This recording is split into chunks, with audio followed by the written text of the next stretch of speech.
Thank you, Mr. Chair. I'd like to give the premise that I've always advocated and believed in my statements and my questions. There are two realities, Mr. Chair, my colleagues, in this world. We have a legal reality, we have a spiritual reality. There is a law, a natural law, Mr. Chair, that we all believe in. In fact, this is an absolute law of nature, the law of cause and effect. I would even think that legal realities are the result of the cause in this world, the result of what spiritual realities that we have today. The spiritual reality I'm referring to is what the good book, the Bible says. Men love darkness, and I'm quoting now, rather than light, because their deeds are evil. So because of this spiritual reality, Mr. Chair, that men love darkness rather than light because their deeds are evil, we have these legal realities so that we can prevent men from doing evil. We have a principle in a democratic nation like ours that we are not a nation of men, but a nation of laws. We believe in the rule of law. This committee hearing, I would even want to convince myself, it's not about politics. It is about law. My decision either to support the franchise of Abs-Cbn or not will not be based on personalities, will not be based on politics, but must be based on law. What I will be saying today, asking questions, are realities that we cannot avoid and we cannot get out of. I would like to cite, Mr. Chair, some provisions in the Constitution, and I would like to seek understanding of the lawyer of Abs-Cbn so that I can be enlightened on these provisions. Article 2, State Policies, Section 11. The state values the dignity of every human person and guarantees full respect for human rights. Section 13, the state recognizes the vital role of the youth in nation building and shall promote and protect their physical, moral, spiritual, intellectual, and social well-being. In Article 14 of the Constitution, on education, in Section 3, educational institutions shall teach the rights and duties of citizenship, strengthen ethical and spiritual values, develop moral character and personal discipline, encourage critical, and creative thinking. I would like the lawyer of ABS-CBN to please enlighten me, being a lawyer, on the provisions of the Constitution that I mentioned.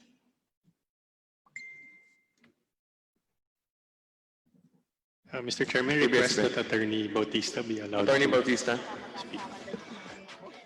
nasa Zoom ba siya? Yeah.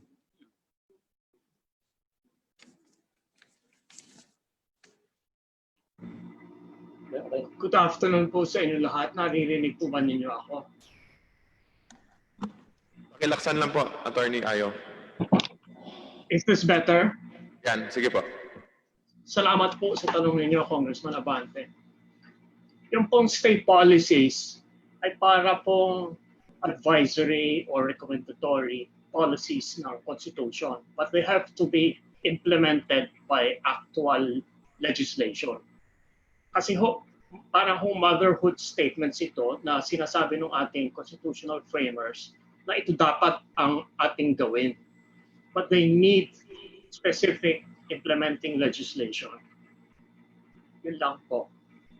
Okay. Ito po bang mga provisions na ito, Attorney? Kasama dito ang media at broadcasting? Opo, kasama po. Dahil po lahat ng citizens. Okay. I would like to cite some events in your programming, Mr. Chair, if I may be allowed. Go ahead po. I have the presentation here. And my first question, perhaps it can be answered afterwards, is this, the first slide.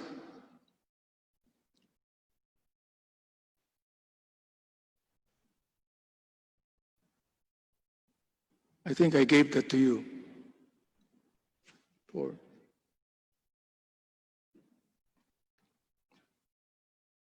Wala ba? Let's wait for a while, ano po, kasi mawawala po yung pagiging madamdamin ko pag wala yung presentation.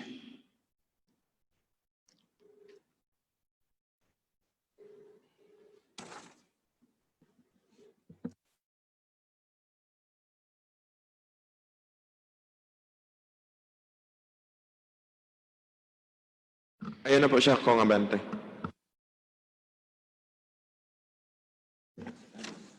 There is a question that I would like to ask that can be answered after perhaps the complete presentation that I have.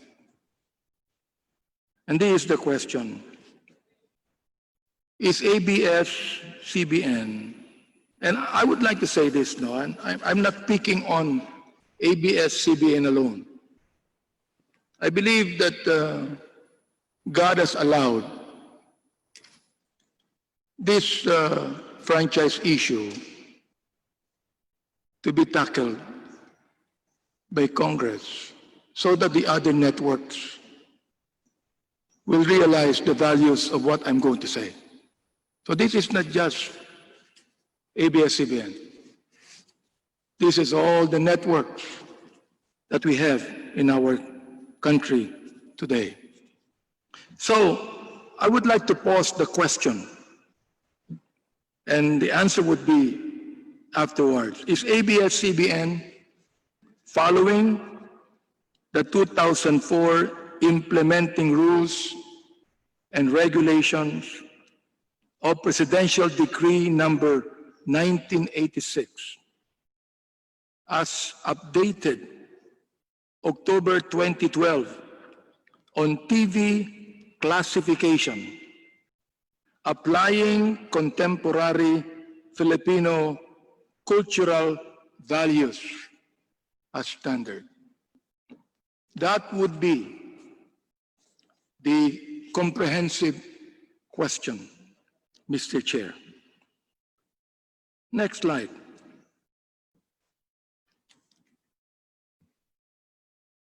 sexy wet performance in ASAP. It says, remember when rival Sunday noontime shows Party Pilipinas and ASAP both grabbed the attention of the MTRCB. In 2013, Lavipo and Rocco Nasino had a sensual number in Party Pilipinas while Ann Curtis performed a sexy wet performance in ASAP.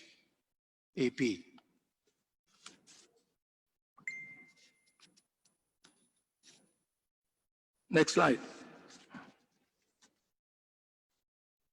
Just like other long-running shows in this list, ASAP had its own share of encounters with the MTRCB.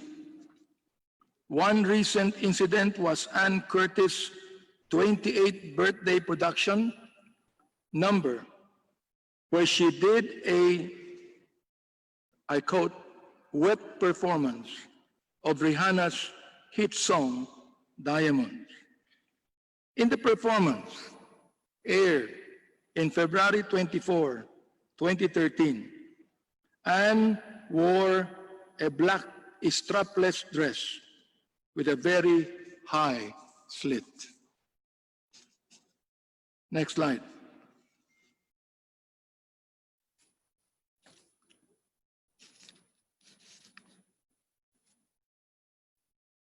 Next slide, please.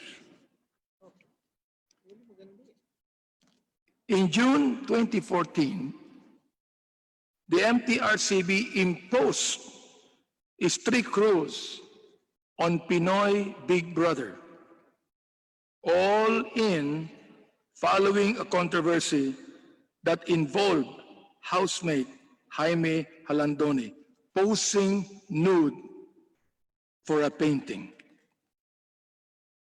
Posing nude as task in Pinoy Big Brother. Next slide, please. Certain sectors, including the Philippine Commission on Women, raised concerns about a weekly task wherein Big Brother urged Jaime to post nude for a painting that would raise funds for a charity. Jaime, who is vocal about being a devoted Christian, backed out from the nude painting challenge, as did the three other housemates, Daniel Machonaga, Michelle Gumabao, and Ranti Portento, who were supposed to accompany her. PBB All In issued a public apology as ordered by the MTRCB through TV Patrol. The government agency also ordered the show to adopt gender-sensitive measures, including seminars in coordination with the Philippine Commission on Women. Next slide, please. Kong Benny, Yes. inform ko lang po kayo, dinagdagan kayo ng additional 5 minutes ni Congressman Mike D. Thank you. Next slide, please. Offending sensibilities in Pinoy Big Brother. In July 2015, MTRCB ordered PBB 737 to enter in a, as I quote, strict and close collaboration with the regulatory board, as the resolution stated that certain scenes in the show offended the sensibilities of the viewing public. Next slide, please. The patong scene in The Better Half. One scene in The Better Half showed the character of Denise Laurel on top of Carlo Aquino while making love. Mocha described the bed scene by saying, and I quote, "Ang haba ng halikan, mayroon pang nakapatong yung babae sa lalaki." Next slide, please. The PNP striptease scene in On the Wings of Love in a PNP uniform. In January 2016, MTRCB summoned the top executives of ABS-CBN to discuss James Reid's striptease scene in the TV series On the Wings of Love, which top-billed him and love team partner Nadine Lustre. This was in connection to Philippine National Police complaint about the improper use of the police uniform in television and movies for that matter. Next slide, please. Attorney Villarreal said in his statement, "The said episode portrayed actor James Reid doing a striptease while wearing a PNP General Office uniform, allegedly with a police badge and showing the rank of SP04. Next slide, please. Degrading scenes in its showtime. In August 2014, it was reported that MTRCB called for a mandatory conference with its Showtime's executives and host Vice Ganda for alleged offensive and degrading scenes aired in the July 28, 2014 episode of the show.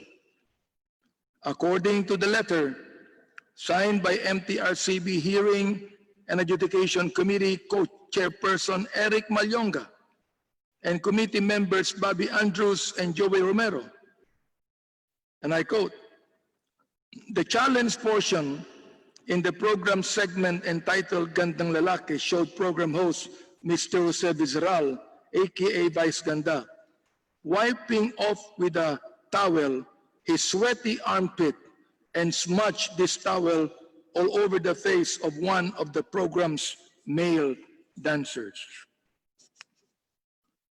Next slide, please. Foul language in Pangako Sa'yo. MTRCB called the attention of executives of the defunct teleserye Pangako Sa'yo for the use of foul language in the May 29 episode of the show.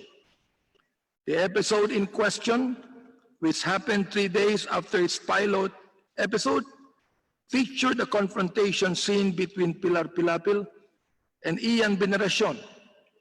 Benita, who is Pilar, confronted her son Eduardo, Ian, after he had a relationship with their cook Amor, Jody Santa Maria, despite his engagement to Claudia Angelica Panganiban.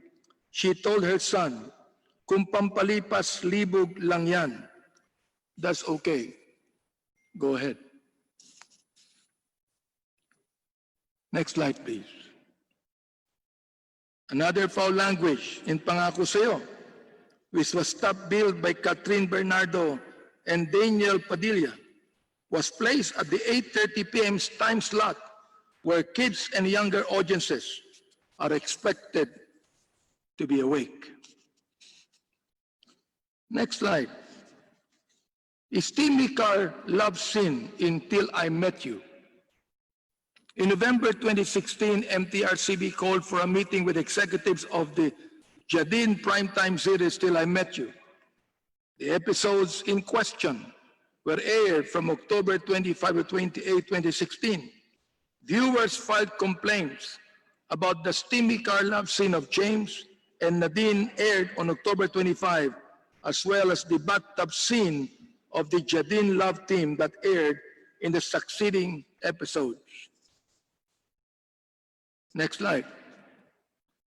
While the October 25 episode carried a strong parental guidance or SPG rating, the other episodes only had a PG rating.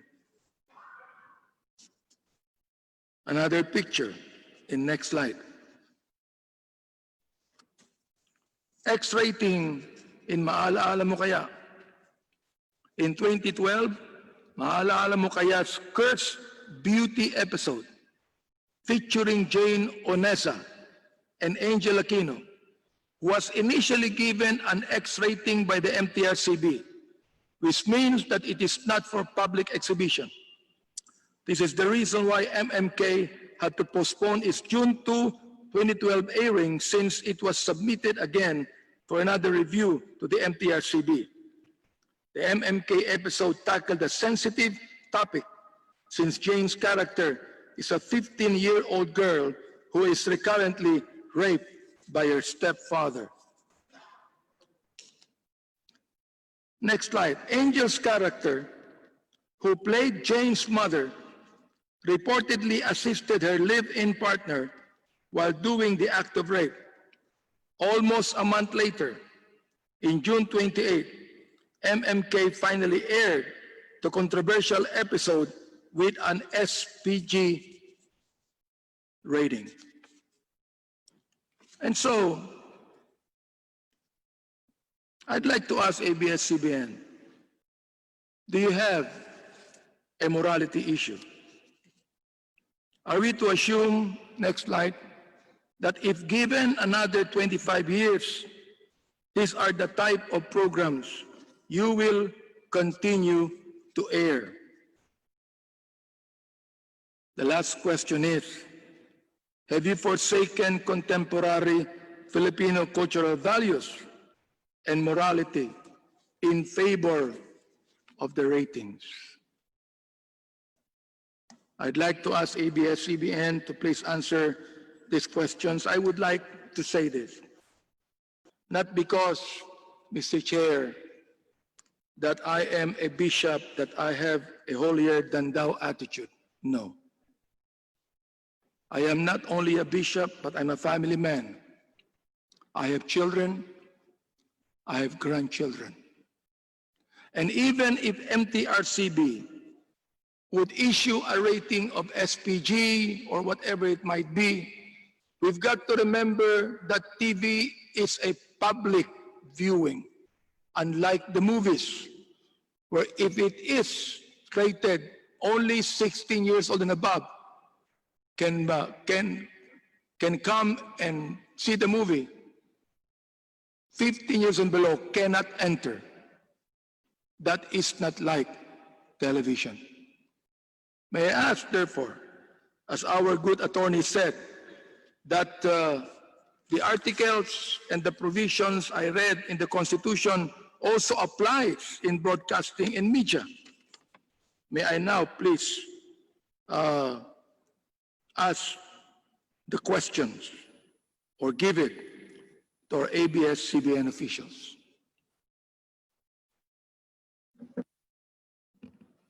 Your Honor, good afternoon po, Congressman Abante.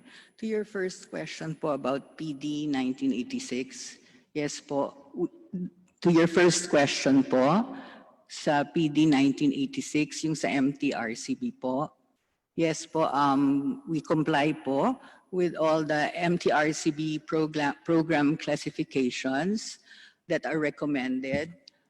Congressman, kung meron mga unresolved issues po, we present our position to the Adjudication Committee of MTRCB and we come up po with agreements and changes moving forward po. With regards to your second question po, rest assured po na iisa po ang ating layunin na mapangalagaan, iisa po ang ating layunin na mapangalagaan ang moral at spiritual values ng pamilyang Pilipino. We tell po stories that teach life lessons and our stories po embody Filipino values. Filipino values po like hard work, honesty, respect, resilience, and most of all po, love for family, country, and God. Dahil po, ang sentro ng aming mga kwento ay ang pamilyang Pilipino. Personally po, I assure you that moving forward, we will continue to be responsible content producers that make a positive influence in the lives of the Filipino. Maganda po ang hangarin namin. We want to entertain, inspire, and give hope to the Filipino audience. If there are infractions po, we correct them right away, and definitely po, we apologize to our audiences. Yun lang po, Mayor Congressman Abante. Maganda po yung inyong sinabi, and I would like to just, Mr. Chair, quote the commentary of a certain attorney Josephus Jimenez of the Freeman. This is entitled The Social Irrelevance of Noontime TV Shows and Telenovelas. And this is not just ABS-CBN, okay? He said, I do not know if you have read this, and I would like now please to quote this. With great sadness and dismay, I am constrained to say that all the leading TV and radio networks and even most print media organizations in the Philippines today are feeding the minds of the people with trash and dirty garbage that distort the values and sense of purpose of the young and old alike. Noontime TV shows poison people and telenovelas distract them from social and economic realities.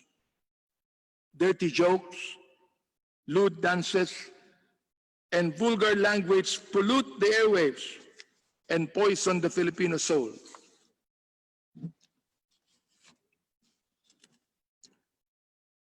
Influence the formation of a national thought, culture, and paradigm.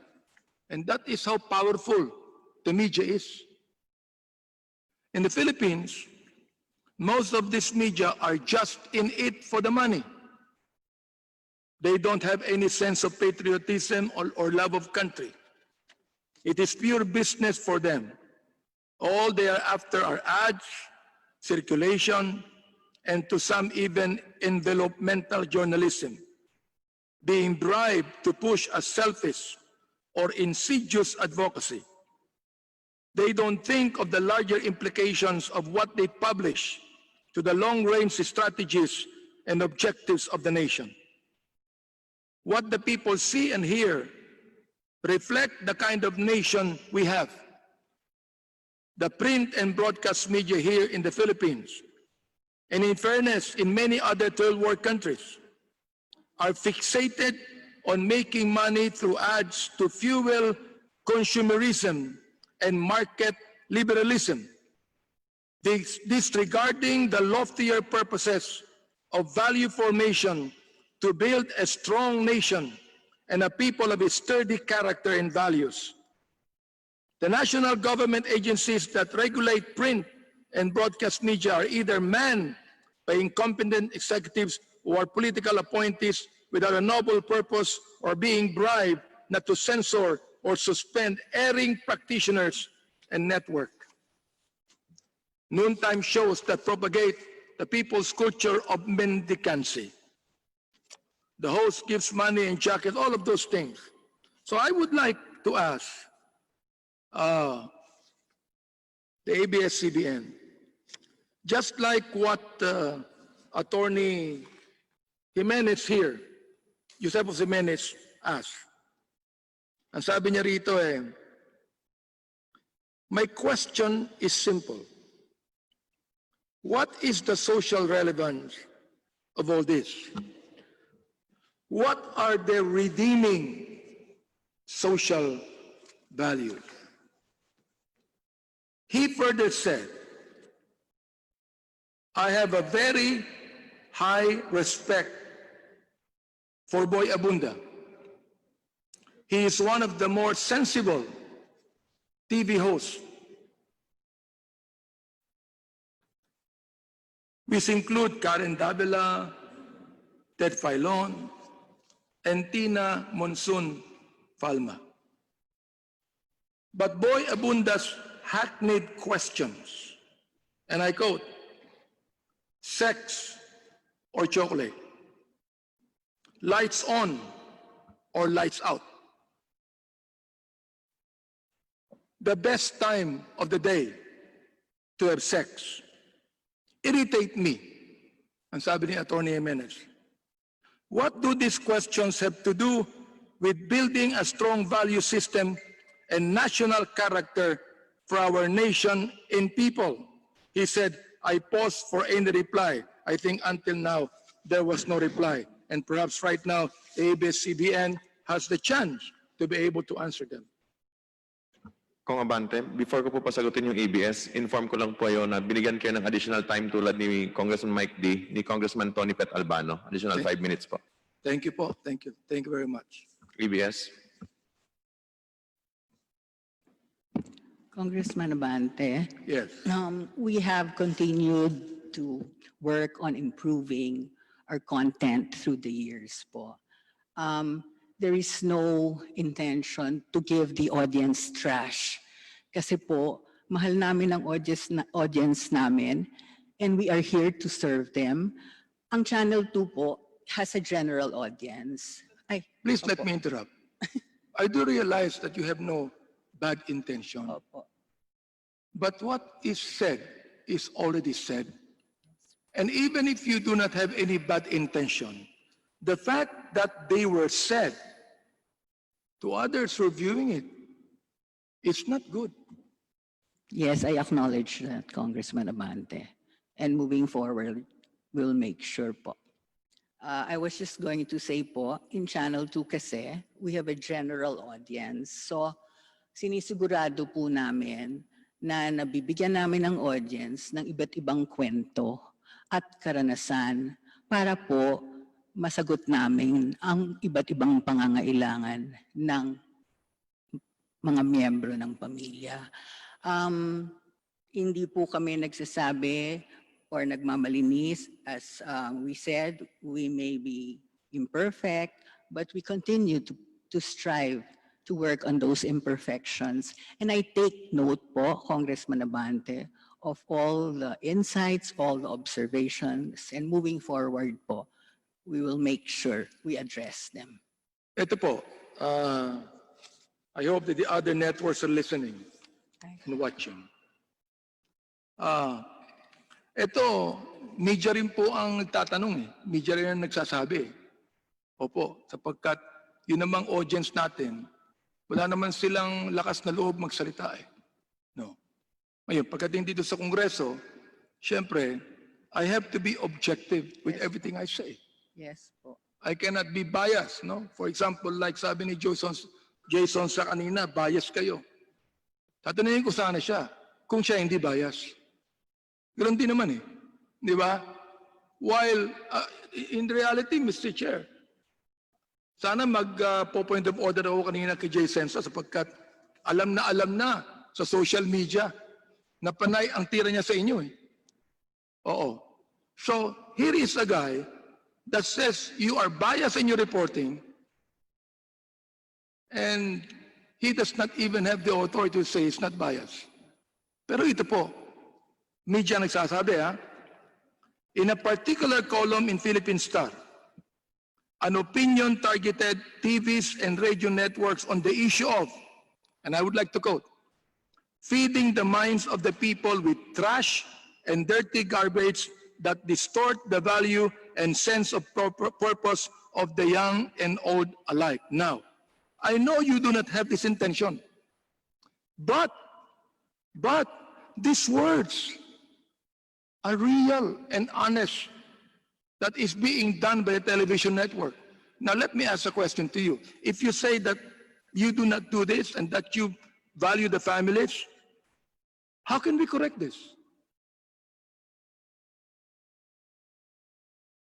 Sorry, Kong Abante, can you repeat the last question? Ito po ang sabi, how can we correct this? No? Itong sinasabi sa Philippine Star, feeding the minds of the people with trash and dirty garbage that distort the value and sense of purpose of the young and old alike. how would you think we should correct this? Moving forward po, we will handle that po with our producers. I personally po will supervise our producers. Pwede po lang akong sumagot dun sa noontime show kanina. Go ahead, go ahead. Opo, gusto ko lang po sabihin that Showtime and Vice Ganda, ang gusto lang po nila talaga ay magpasaya ng mamamayang Pilipino. Mr. Chairman, yeah, I just feel that the hosts, diba, have they don't have any deliberate intention, diba, to hurt anybody when they do the program. They want people to have fun. They want to give happiness. Alam ko Yes po. po, they have to be very, very responsible. They self-regulate po. They try their best to self-regulate. And if there are some falters or excesses, they're quick to make up po. Gusto lang ko po lang sabihin that ang intensyon lang po namin lahat is magbigay ng dekalidad ng mga programa na may values po para magabayan ang pamilyang Pilipino. It has never been, as I will repeat po, Congressman Abante, it has never been our intention to destroy any person, to hurt any family. Nanay po din ako, Congressman Abante. I'm very sensitive to that, and our team po, I can attest to that. We make sure that we continue to work on responsibility when we produce our stories, when we produce our experiences. And because po, it's not about us, it's about the people we serve. And that's what we've dedicated our lives to, Congressman Abante. Alam ko po, Ngayon in fact- po, we will continue to improve that service. As I said earlier, we may have our imperfections, but we are going to move forward, and we will work at improving our content.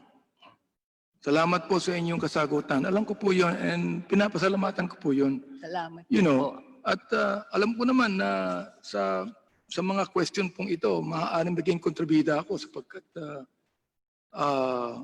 very, very popular ang inyong noontime shows. Opo. Ngayon, kaya sinasabi ko po na ito pong mga bagay na ito ay hindi ko po ito katanungan at mga statement, kundi statement din po ito ng media.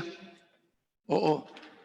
Pinaparating din po ito sa inyo upang magkaroon tayo ng pagbabago sa ating mga programs. Yes, Opo. Congressman. Na talagang kayo po, kapamilya po kayo, di ba? Yes. And you believe in you believe in family values. Yes po. You believe in moral values. Therefore, dapat magkaroon po tayo ng self-regulation. Not only because the MTRCB says so, that magikinig po tayo mismo. If we believe in discipline, if we believe in moral values, the Filipinos being a religious people, I think that we also have to listen to this, hindi po ba? To be able to really change. And I would like to know, I appreciate your answers. Pero gusto ko po lang ituloy ito. Ano po? Opo. So magiging malinaw po sa atin. Ito, I quote, sinabi rin po ito ng media, noontime TV shows poison people and telenovelas distract them from social and economic realities, dirty jokes, lewd dances, vulgar language, pollute the airwaves and poison the Filipino soul. Well, of course, kayo nandirito, no? So you are the one to answer. And the question of the columnist, which I now propound to you, is this: what is the social relevance of all this? Meron po ba? Meron po ba o wala? Meron po, Congressman. Unang-una po, I just would like to say that yes, we practice self-regulation po. And everybody in our team knows that po. We do not allow that kind of language in our programs po. If there are, as I said earlier, if there are slips po, Ba't nakakalusot po eh? yun nga, slips po ang tawag. Nako po, hindi po, it doesn't go unpassed. When there are slips po, we make sure we deal with it immediately, and everybody in our team can attest to that po. Oh. Therefore, wala po talaga itong social relevance. Kasi for example, you want to have an honest show. Oh, rape scene po ito.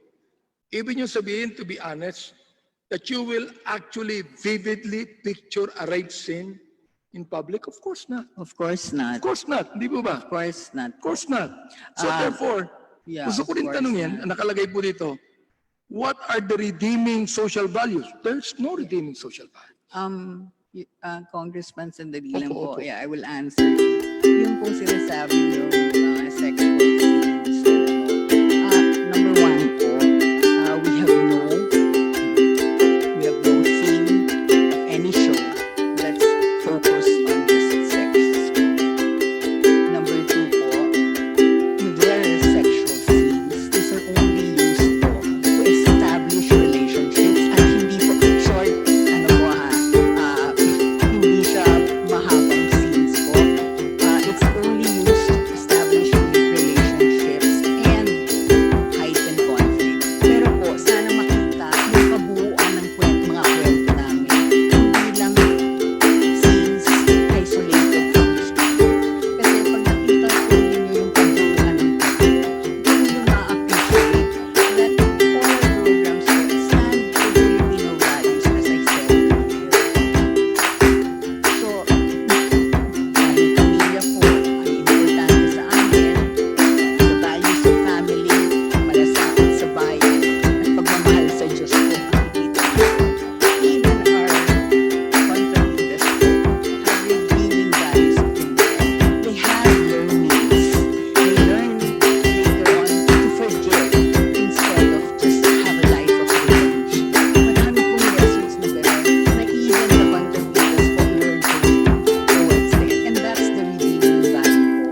So, we also work, as I said, when we have life lessons in our programs, that's our way po of giving inspiration, of giving our simple life lessons to the audiences. Ang mga lessons po na wag, di ba, wag na wag mawawala ng pag-asa, kumapit po sa Diyos, work hard and make sure, di ba, that what you do is for the good of others. Marami po kaming lessons po sa aming mga kwento, pero sana po, imbis na specific scenes lang po ang makita natin, sana ma-appreciate natin, Mr. Chairman at Mr.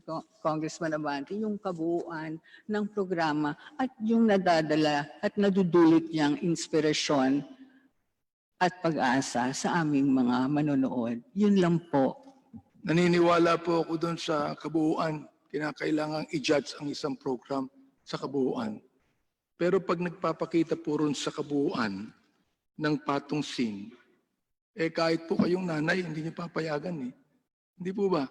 Ayan, pinakita ko sa inyo po yung patong scene. Ay, opo. Pinakita ko sa inyo yung torrid lips-to-lips kissing. Mr. Chair, my colleagues, I believe that many of your shows give realities and true stories of Filipino experiences. Pero pag meron na po itong tinatawag na torrid kissing scenes in public, napapanood kahit ng mga bata. No, meron po, pinakita ko sa inyo. Oh, ang hirap lang ng MTRCB, saka kayo bibigyan ng warning na ipalabas na eh. I think that you ought to change that. I think we have the MTRCB rin, Mr. Chair, isn't it? And I will be asking them also some questions that they ought to realize. For example, like yung patong scene sa Better Half. Naipalabas yun eh. Hindi naman po nakikita ng audience yung kabuuan. Nakikita po nila yung mga titillating scenes eh. Why? Sasabi ko nga sa inyo, the spiritual reality of human nature. That's why we are a nation of laws and not of men. Ano po? Now, ito po ha, nakalagay. And I would like to ask the MTRCB to answer me on this. Letter D, disapproved for airing on television. Any television program that does not conform to the G, PG, or SPG classification shall be disapproved for television broadcast.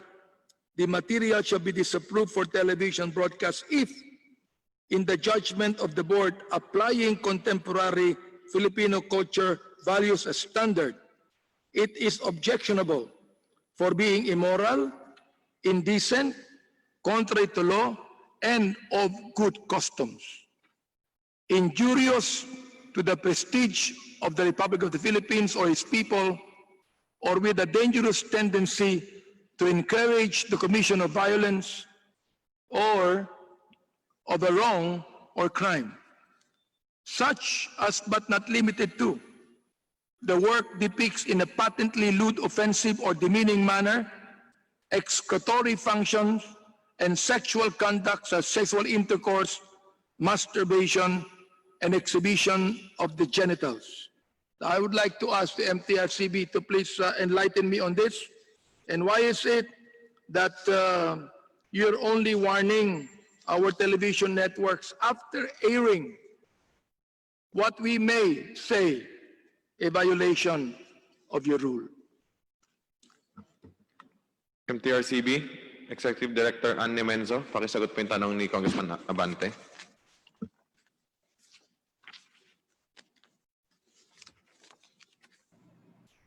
Hello po. Good afternoon po. Yes.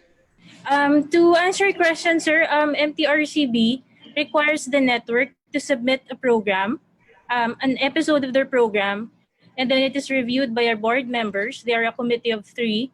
And then if ever the committee finds that the material submitted is for PG or parental guidance, the succeeding episodes of that particular program for the next 13 weeks should carry and should conform with the parental guidance parameters. And you're reviewing it, right?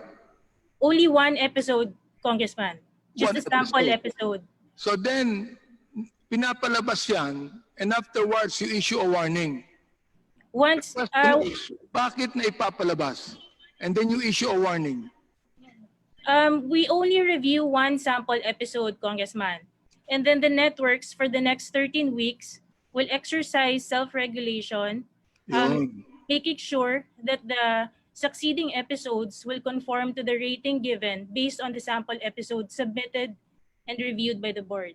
So self-regulation, correct? Yes, Congressman. All right, now, let me ask you another question here, okay? Should there be a stricter guidelines on television, different from movies? It is a different set of parameters, Congressman, because for What I'm movies, saying is, should there be a stricter guidelines? yes, Congressman. Should there be? Yes, there should And be a therefore- stricter. And therefore, Congress should review your guidelines. The reason for having You will be able to safeguard the families, the children, the parents, and everyone. yes, Congressman. That's the reason why MTRCB came up with a advisory. It's an advisory of the rating of the particular program shown before the program to advise the adult present to guide their children whether the material should be watched by them or not. Also, another measure that MTRCB implemented is they have a pictogram. You will see it at the bottom lower portion of your TV. It's color coded. It's green for G, PG for blue, and then red for SPG. Also, if the reason for this, it is superimposed all throughout the program because if you were not able to watch or catch the advisory at the beginning, you are still guided by that pictogram. My last question to ABS-CBN, sirs and ma'am, no? If ever, and this is not for me, all right? It's not for me, okay? You can do what you want to do and you do not need to listen to me as a person. But if ever, we are going to give you a 25-year franchise, would there be changes in your programming and content programs? Yes, Your Honor. Thank you very much, Mr. Chair. Maraming salamat po sa inyo.